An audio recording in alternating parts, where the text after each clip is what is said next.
Bonsoir et bienvenue à vous. Vous suivez le direct des Voix de l'Info. Voici le programme. C'est une victoire pour Laura Smet et David Hallyday. La justice a donc tranché. Johnny Hallyday est un résident français pour le tribunal de Nanterre.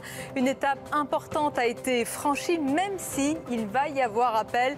Nous allons en parler bien sûr. Elle est plus loin ce soir pour évoquer l'artiste, son héritage musical, toujours présent dans l'esprit des Français et des fans, bien sûr. Oh, bonsoir maître Pierre Ourcade. Bonsoir. Merci d'être là. Vous êtes avocat au barreau de Californie, New York et Paris. Vous allez nous éclairer sur ce combat judiciaire qui se poursuit ce soir sur l'héritage de Johnny Hallyday. Tout d'abord, cette décision judiciaire, elle est importante, maître, aujourd'hui.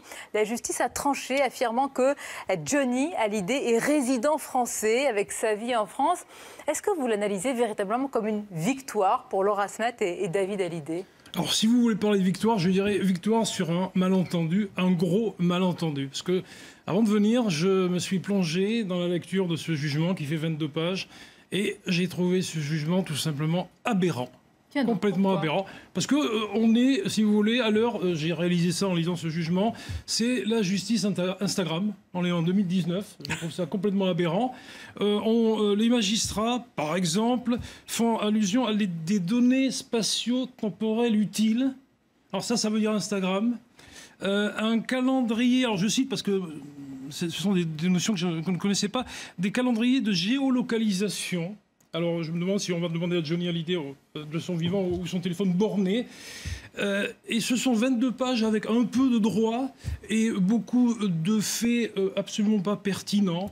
Une sorte d'analyse psychologique de café du commerce. Maître, vous nous dites ça en toute, j'allais dire, impartialité. Vous ne penchez pas pour un camp ou pour l'autre. Bien sûr que non, je ne suis l'avocat de cas des parties. C'est avec plaisir, ni l'avocat des uns ni des autres. Moi, j'ai le plus grand respect pour mes différents confrères qui sont opposés dans cette affaire, mais là, les bras m'en tombent quand j'ai lu ce jugement.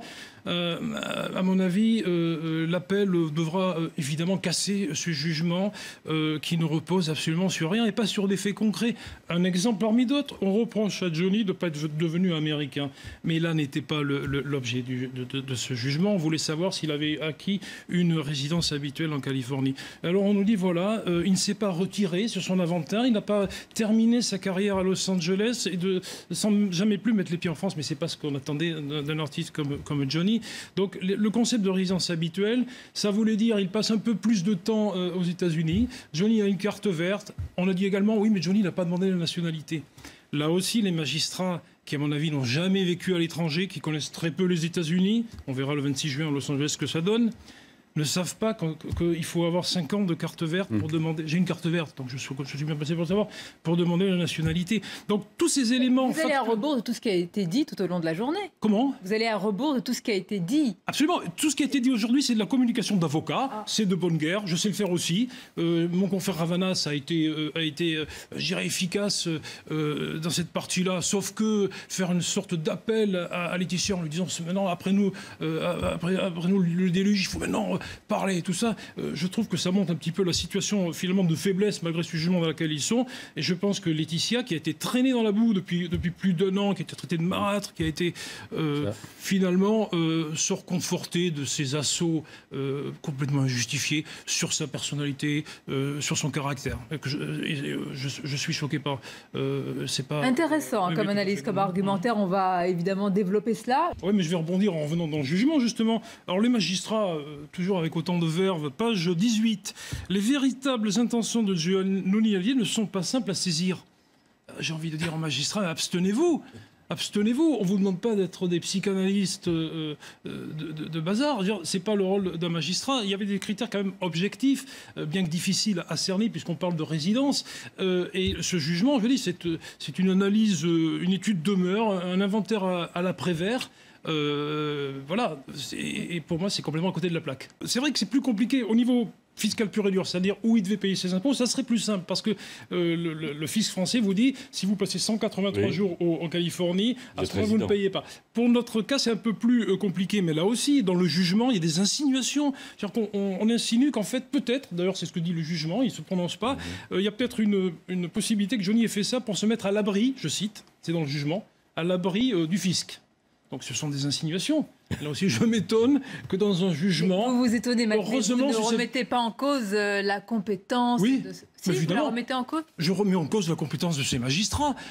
Pas leur intégrité, bien évidemment, mais leur compétence pour déterminer ce qu'est un résident américain et pour s'être attaché à des critères qui n'ont absolument rien à voir avec le droit et avec les faits. Je vous propose, écoutez, pour le plaisir, son dernier album et cette chanson... J'en parlerai au diable. J'en parlerai au diable si l'heure vient à sonner. De m'asseoir à sa table et dire ma vérité. J'en parlerai au diable. Vous êtes d'accord, ça fait du bien. Moi, je connais l'opinion publique sur ce dossier, mais le temps de la justice, heureusement, n'est pas le temps des médias. Mais pour revenir quand même sur le testament, parce que depuis un an, on parle de plein de choses, mais le testament fait 18 lignes ou 15 lignes. Donc là aussi, je l'ai évidemment lu. Il y a quand même cette volonté claire manifestée par Johnny Hallyday et la création de ce trust en Californie. Et dans le testament, il indique clairement qu'il a désintéressé d'ores et déjà David et Laura. C'est sa volonté, moi je n'ai pas jugé ça. Mais c'est quand même dit en 15 lignes concises dans un testament, fait selon les règles de l'art avec 2 témoins en Californie. La création d'un trust, tout ça fait un édifice parfaitement cohérent et solide et conforme au droit californien. Alors on a la réserve héréditaire peut-être, mais on a la jurisprudence Jarre et Colombier, que vous connaissez messieurs, qui n'ont pas empêché la Cour de cassation, la plus haute juridiction française, de dire que le droit californien s'applique en France et que la réserve héréditaire n'est pas un obstacle. Ce qui est malheureux, c'est que ce dossier, tel qu'il est parti avec l'appel, éventuellement la cassation, peut durer des années, peut durer 10 ans. Et alors, comme on dit dans mon Béarn natal, celui qui attend les chaussures du mort risque de marcher longtemps pieds nus. On va conclure. Maître, on aura l'occasion d'en reparler. Le combat judiciaire se poursuit. Merci d'avoir été avec nous. On marque une courte pause et on se retrouve. Beaucoup d'actualités ce soir dans les Voix de l'Info. À tout de suite.